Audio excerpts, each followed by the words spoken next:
Xo'sh, nega kelding? Haligi ayollar bayrami 8-mart yaqinlashib qopti.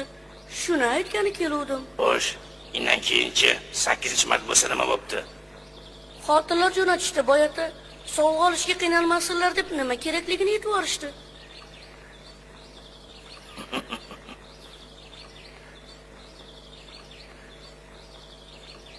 Kim sovg'alar ekan?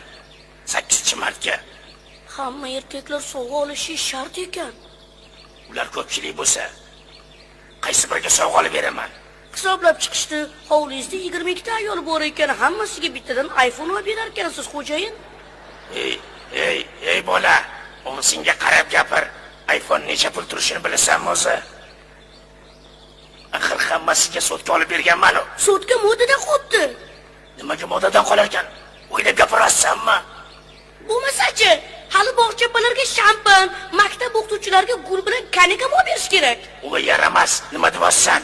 18 tana bilan bog'chaga chiqsa, 12 tasi maktabga borsa, hammasiga qandoq qilib yetkazaman? Boyota hali institutdagi ayol domlalar ham boylab turibdi. Tuzukroq sovg'a bermasa sachib qo'ymaydi. Voy, Parvardigor. 22 ta iPhone, bog'chaga shampan, maktabga konyak. Institut domlari ham bor hali. 8-mart deysanmi? Yana kim qoldi? Sovg'a olmagan. Oyligim yetadimi? Ro'yxat katta, xo'jayin. Hali quda taraf ham bor. Xafa bo'lishadi.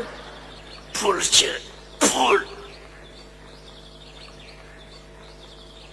Qaynonalaringiz qoldi.